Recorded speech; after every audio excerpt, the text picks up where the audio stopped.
Isang guro ang nagtuturo sa klase at napansin niya na hindi nakikinig si Junjun, kaya tinanong niya ito, Junjun, kung may 3 pato na nakatambay sa bakod at binaril mo ang isa, ilan ang natira? Sumagot si Junjun, wala po teacher. Itinanong ng guro kung bakit wala.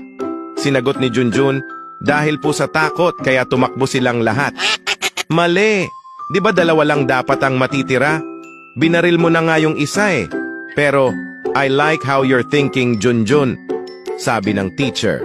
Pagkatapos, tinanong ni Junjun ang teacher.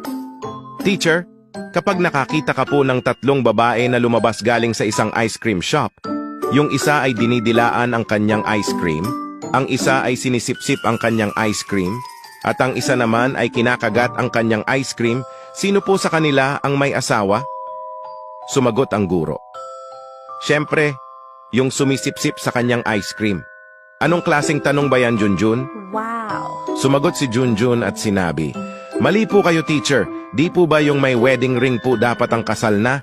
Pero, I like how you're thinking. Wow!